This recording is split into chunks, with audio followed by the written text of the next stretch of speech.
Today, we're covering two stories coming out of small towns that both made waves nationwide. First, we'll dive into the case of James Anderson, a former party clown who recently took his own life while he was in court. Then, we'll break down the story of Afeni Muhammad, a McDonald's employee who tore apart a family in a fit of rage. Let's dive in. James Paul Anderson, who worked in the special education department at a Cleveland ISD school, is accused of killing his 34-year-old wife, Victoria. Victoria was on the phone with a 911 operator saying her husband was threatening to shoot her. Witnesses tell me James had just been speaking with his attorney and asked for a few moments alone. When he returned, they say he spit something into a trash can, and minutes later, he started vomiting and was visibly ill.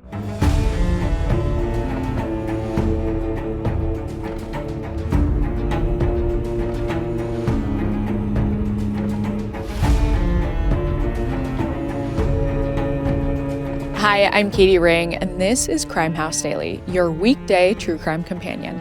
We follow the cases making headlines now, where justice is still unfolding.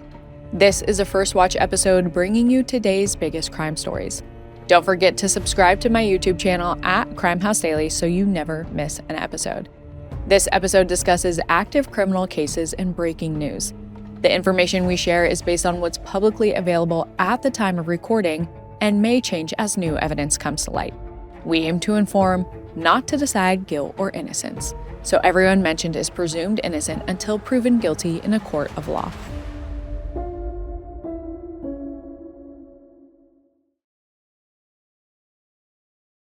All right, before we get into today's main cases, I want to bring up a crazy story I saw in the news.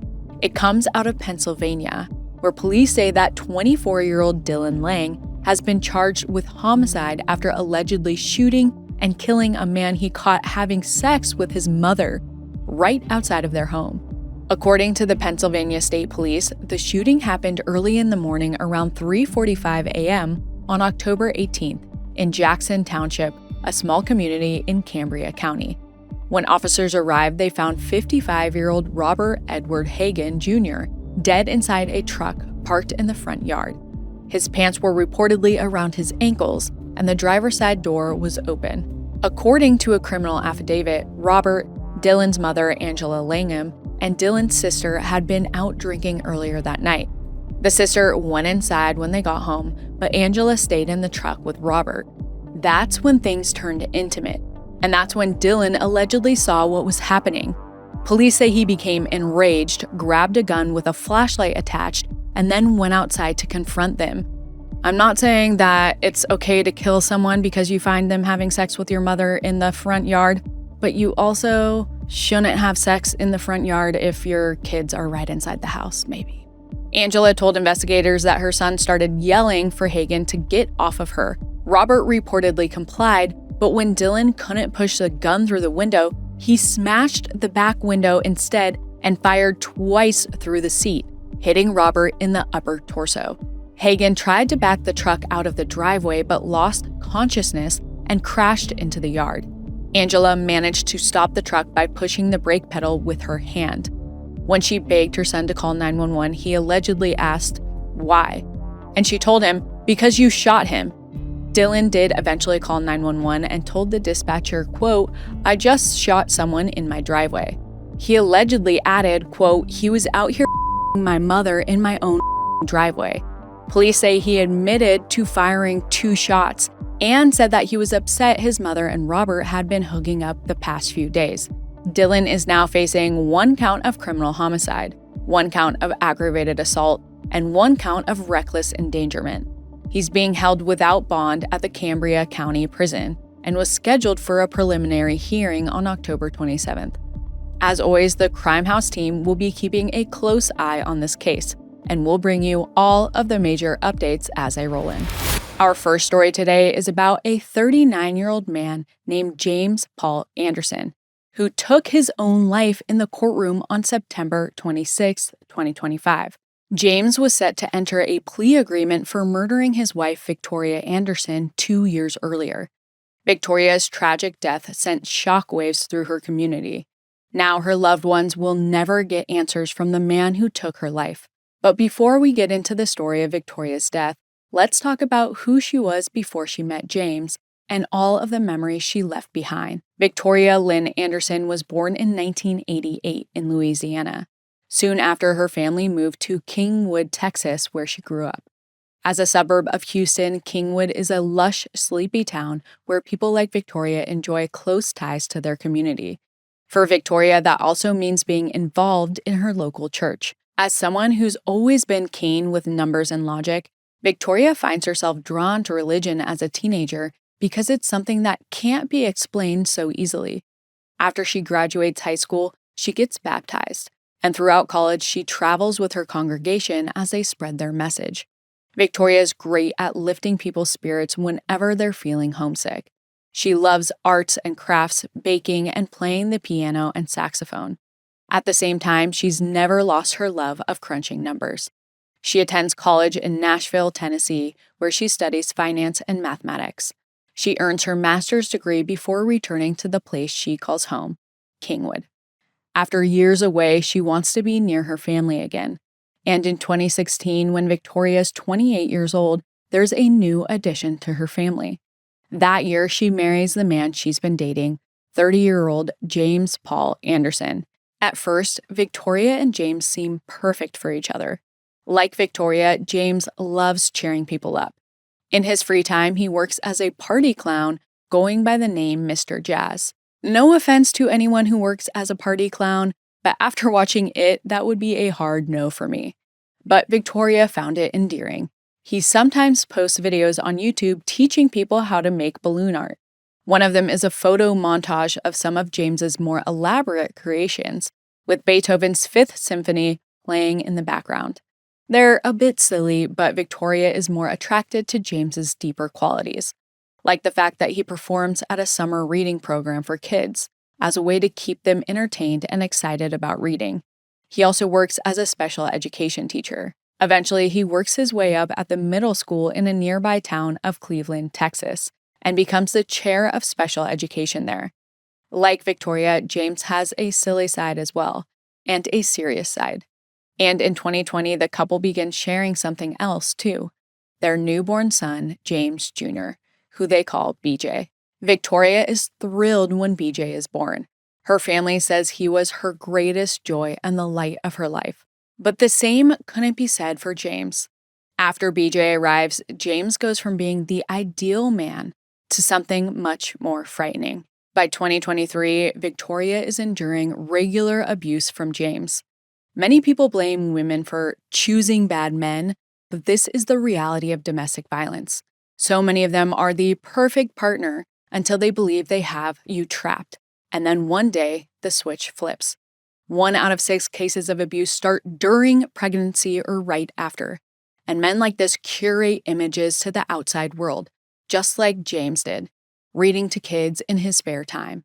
The police received multiple reports of domestic violence, although nothing comes from it.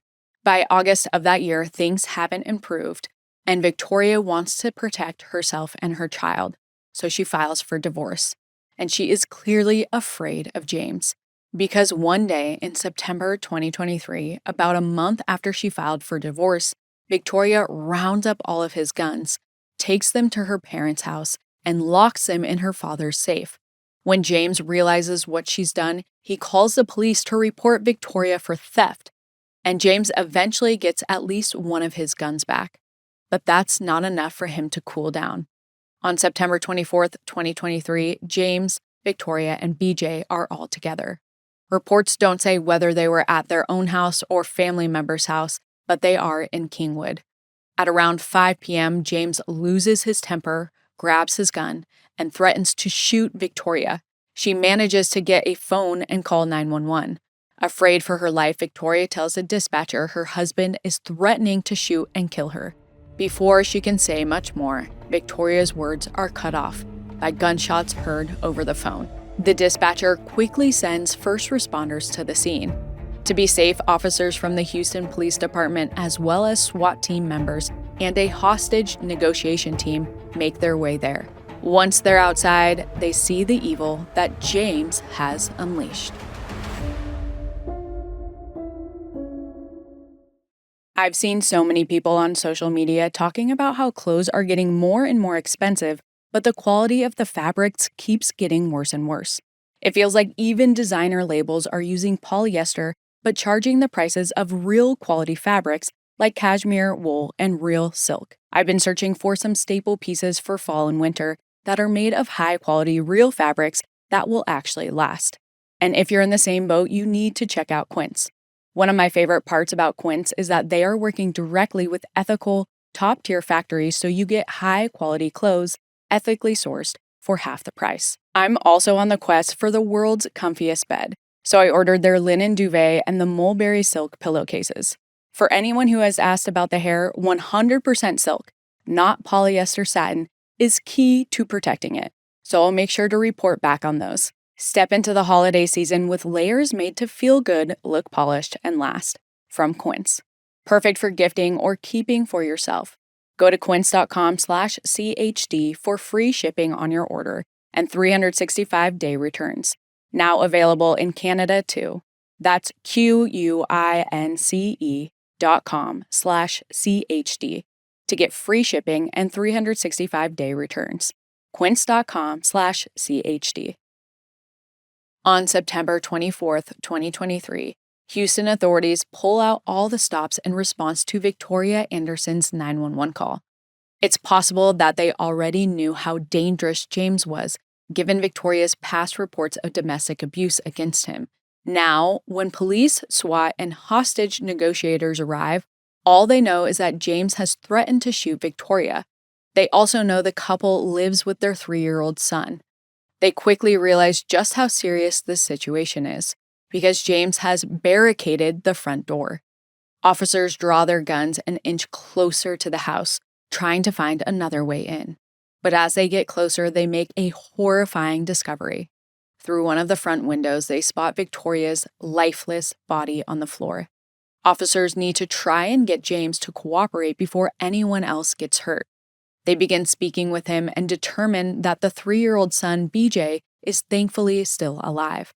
Now, hostage negotiators try to reason with James to convince him to let his son go. Fortunately, he quickly agrees. But once BJ steps through the door, authorities realize he could still be in danger, because BJ's clothes are covered in blood. He's immediately rushed to the hospital where staff confirm that he's completely unharmed. The bad news is that everything unfolded right in front of his eyes. And he not only witnessed his dad murder his mom, he was physically impacted when he was covered in her blood. The trauma that poor little boy is going to live with absolutely breaks my heart. While doctors continue looking after BJ, officers try and prevent James from causing any more harm than he already has. Negotiators tell him it's not too late to peacefully surrender, and that it's the right thing to do. Hours go by like this, but James won't budge. Officers get worried when the sun starts going down because it's much harder to keep eyes on a suspect as everything goes dark. But then, finally, at 9:45 p.m., almost 5 hours since Victoria first called 911, James emerges from the house and surrenders. It's a bittersweet moment. While the situation could have been much worse, nothing changes the fact that Victoria is dead. Her family is devastated, but they find solace in the fact that BJ was left unharmed. After BJ is released from the hospital, Victoria's parents, Brad and Roxy, get custody of him. They believe BJ is still alive because she did whatever she had to do to protect him. From there, tragedy touches nearly everyone in the Kingwood community. Victoria's church offers her family support and comfort, and the school where James works announces that he's been placed on administrative leave, and they offer counseling and crisis support for students, faculty, and staff. Meanwhile, James is charged with murder and held in the Harris County Jail on a $300,000 bond. His lawyer informs him that BJ is okay, but that he's not allowed to see him or have any contact with him. James is also strictly prohibited from speaking to any of Victoria's family members. Eventually, his parents post his bail, but he's required to give up his passport before he goes to live with them while he's awaiting his first court hearing. He's also required to submit to electronic monitoring. During that time, James's lawyers negotiate a plea deal on his behalf. In exchange for his guilty plea, he'll serve 35 years behind bars. On September 26, 2025, 2 days after the anniversary of the murder, James enters the courtroom, where he's expected to enter his plea. That morning, he appears in an orange jumpsuit, looking sullen and defeated. Shortly after he arrives, James briefly talks to his lawyer. He then asks for a moment alone. Reports don't say exactly where he goes or how much supervision he's under, but when James returns, things quickly take a dark turn. On his way back to his seat, James pauses to spit something out into a trash can. He sits down, and the judge prepares to get started.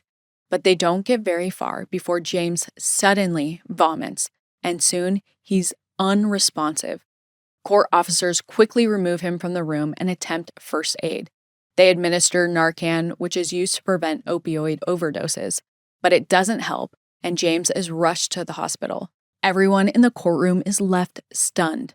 What are the odds James would become ill at that exact moment?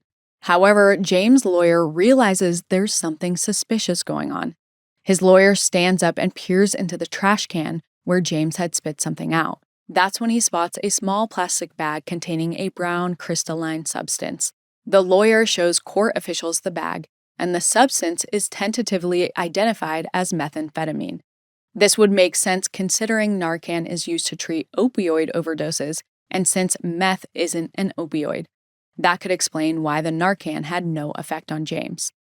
The courtroom is deemed a crime scene, and the judge clears the room.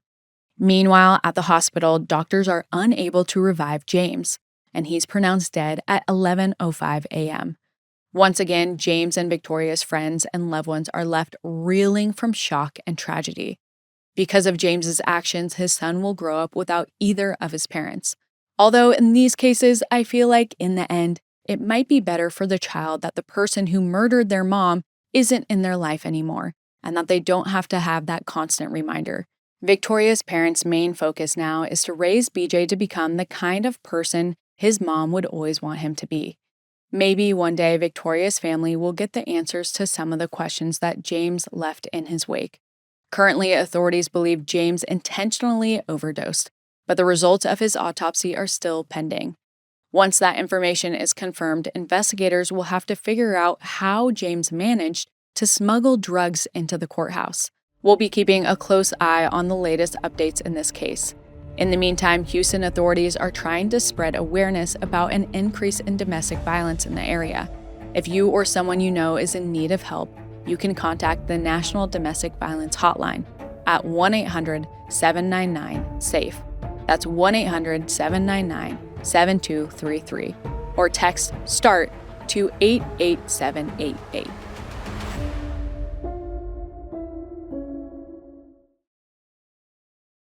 Our second case is out of Detroit, Michigan, where 27-year-old Afeni Muhammad was recently found competent to stand trial after stabbing her boss, 39-year-old Jennifer Harris, to death.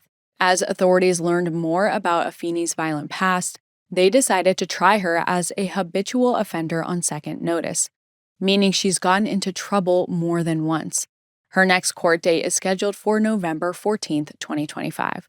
Let's take a look at the life Jennifer led before it was cruelly taken from her. In July 2025, Jennifer Harris is a single mother of 6 children.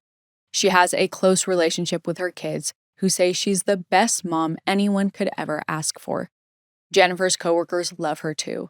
She's the manager of a McDonald's restaurant in suburban East Point, and she has worked there for 15 years, so she knows what it takes to make things run smoothly. She cares a lot about all of her employees, but there's one new hire who Jennifer is having some difficulty with. Her name is Afeni Muhammad. Afeni is 27 years old. She came to East Point to start a new chapter in life. 3 years ago in 2022, Afeni was living with her boyfriend in Virginia, and one day they got into a heated argument, and she grabbed a kitchen knife and stabbed him. Neighbors called the police, and Afeni was charged with unlawful injury without malicious intent. After pleading guilty, she received a suspended sentence of 4 years and a year of probation. Now, in July 2025, she's living in East Point and working at McDonald's while she tries to get her rap career off the ground. Afeni uses Instagram to promote her music, and her lyrics are pretty personal. She often rants about the problems in her love life. She also takes to Instagram to complain about work.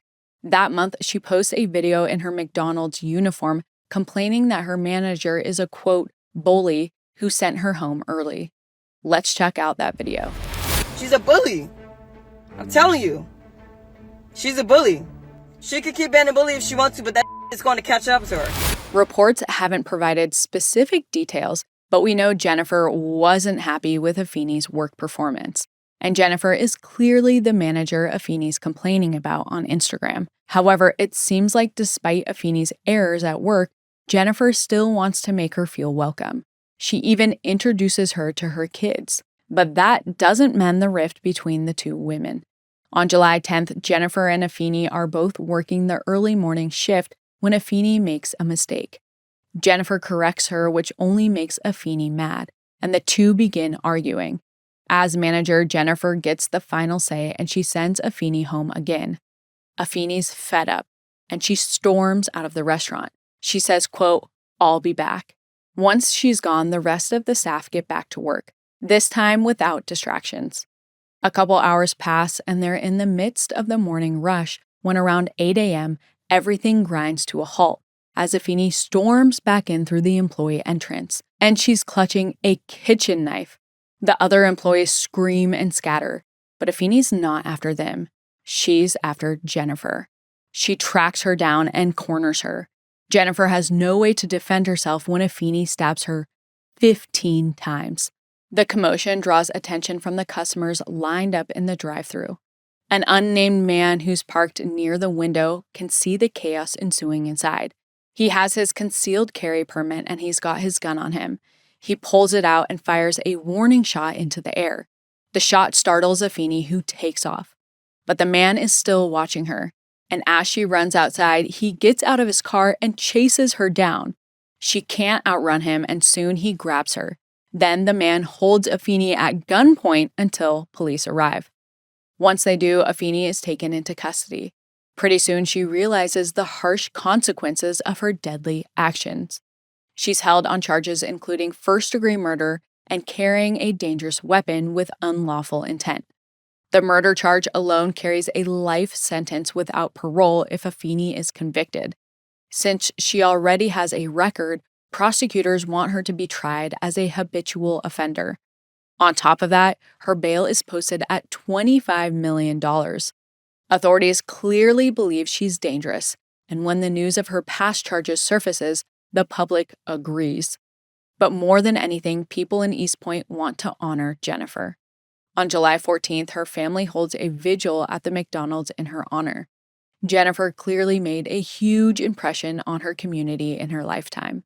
Then, 2 days later, Jennifer's church holds a rally promoting an end to violence. At that time, her boss announces that he's teaming up with the church to create a fund to help pay for Jennifer's kids' schooling, clothes, and anything else they may need. Many people feel like contributing to the fund is the least they can do to repay the woman who always made others feel cared for. Meanwhile, Afeni's lawyers tried to explain her circumstances to the media. He claims she was struggling with an alcohol addiction and was in an abusive relationship. Authorities also believed Afeni was dealing with challenges that could complicate her case because she was ordered to undergo a mental competency exam in preparation for her trial. Initially, she refused and freely admitted she was not too mentally ill to stand trial. But in the end, it wasn't up to her. On October 8th, 2025, the results of the exam were released, and Afeni was found competent to stand trial. Her next court date will be on November 14th, where a judge will determine whether there's enough evidence to move forward. The prosecution is determined to seek justice for Jennifer and her family. We'll bring you all of the major updates as they're released. What did you think of today's cases? Drop your thoughts and theories in the comments. See you next time. If you haven't already, subscribe to our YouTube channel at Crime House Daily and follow us on social media at Crime House 24/7 for real-time updates. because the pursuit of justice never stops.